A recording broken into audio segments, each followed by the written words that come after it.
Hey guys, the Honolulu Pickleball Company just announced their new J6 elongated shape into their already vast lineup. So today, we're going to talk about this shape and answer some questions you guys have been asking me about their paddles. How does the FC Plus compare to the NF series? And is the new J6 now the best shape in their lineup? Let's find out.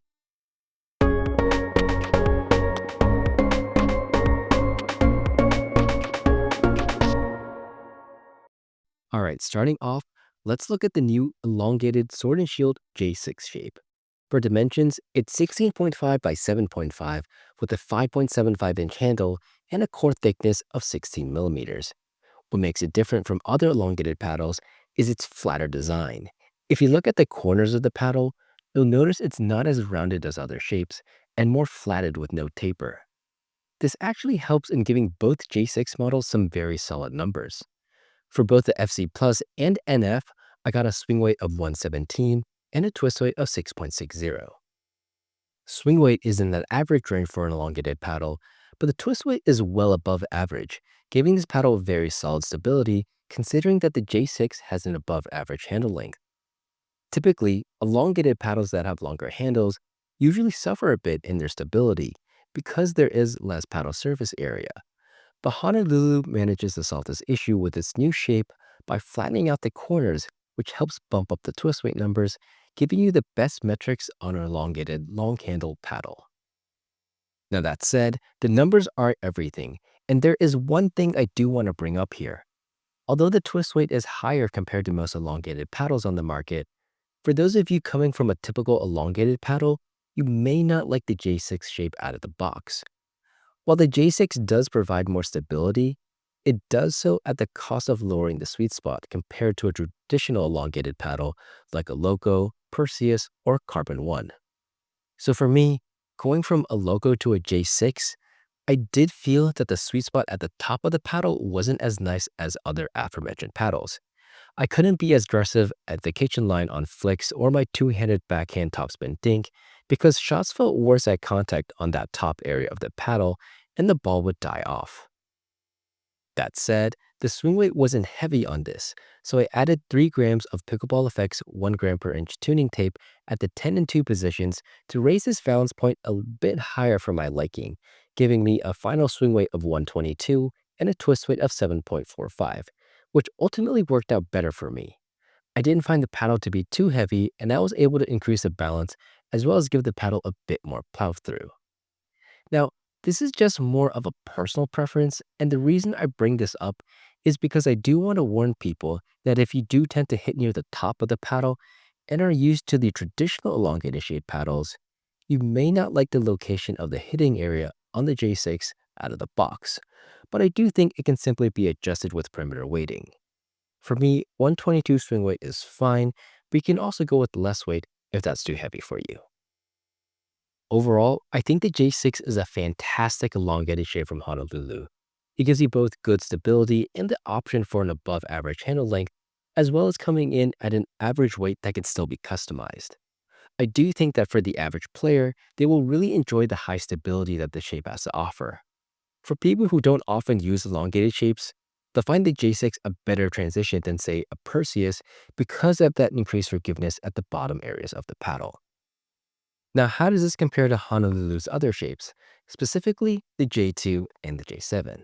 Well, compared to the J7, the J6 is shorter by zero point 0.1 inches and also has a flatter design, giving it more overall stability and actually more paddle surface area.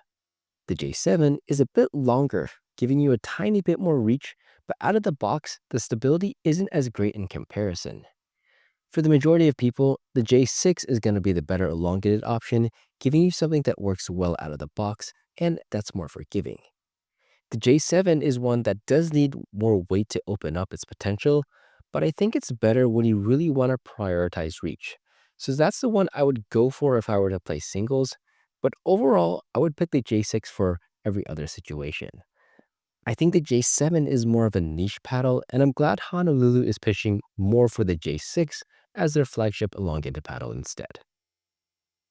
As for the J2, this is their hybrid shape option. So basically, compared to the J6, it's shorter in length and a little wider, It's more maneuverable and stable due to its lower swing weight and higher twist weight, but this comes at the cost of having less overall power and aggressiveness due to its shorter reach. And honestly, that's basically the difference between the J6 and the J2.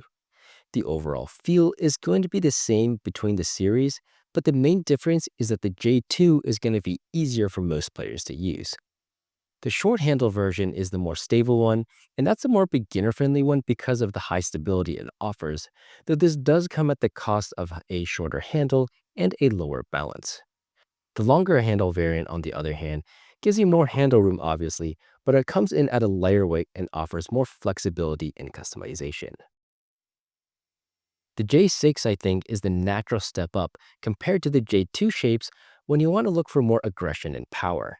It lets you have a longer handle, and you don't lose out too much on stability compared to the majority of other elongated paddles, so it's still forgiving overall. So for a quick overview of the shapes, the J7 I think is a very niche one that I would only really consider for singles, and even then it really needs perimeter weighting to open up.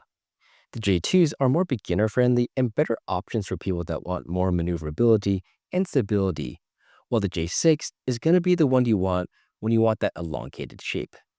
Personally, I think the J6 is the best out of the bunch, but the J2 long handle I would say is the best overall for the majority of players. Now, lastly, let's talk about the NF versus the FC Plus. The NF uses a notched foam core, while the FC Plus uses a floating EPP core. The former uses fiberglass sandwiched between carbon fiber and a CFC layup, while the FC Plus only uses carbon fiber in the surface. In terms of how they play, the NF has a more responsive feel to it, so it's got more pop off the face and less dwell time. The FC Plus is more muted, where you get more of that ball pocketing feel and less pop. For overall firepower, I would give this to the NF.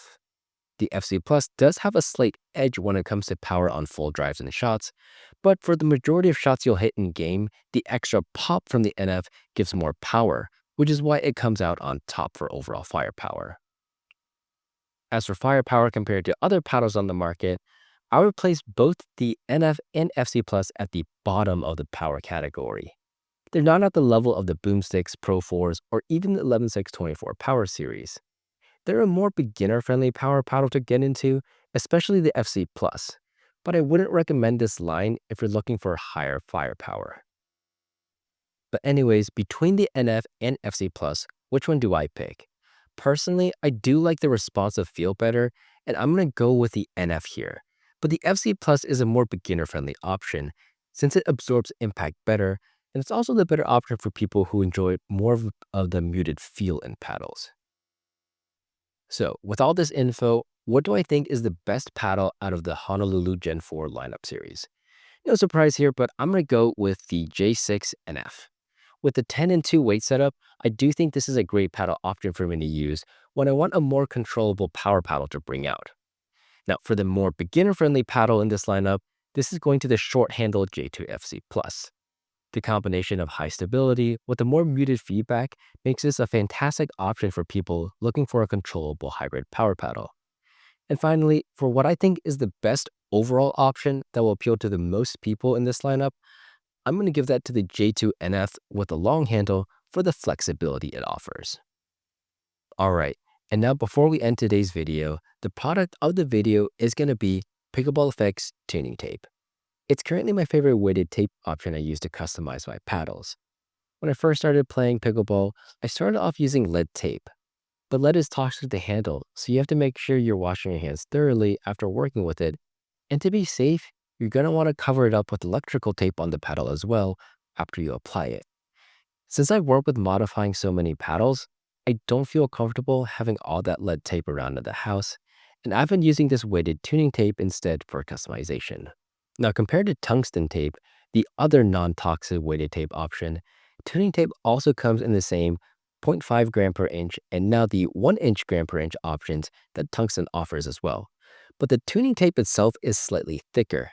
I haven't really experimented with this part as much yet, but we do know that having mass added further away from the center of the paddles improves the twist weight numbers more. so tuning tape potentially can give you a very small bump in stability in comparison to tungsten and lead, though I haven't officially proven this yet. Also, while not as inexpensive as lead, tuning tape is more affordable than tungsten, which is soon to have its price rise up soon. Now, if you do want to support the Pickleball Effect shop, follow my channel. I've added discount codes and links in the video description below if you guys do want to order any items from the Pickleball Effect shop or from the Honolulu Pickleball Company. Right now, the new J6 shapes are now available for pre-order. I hope you guys enjoyed this video, and let me know what you think in the comments down below. All right, I'll catch you guys in the next video.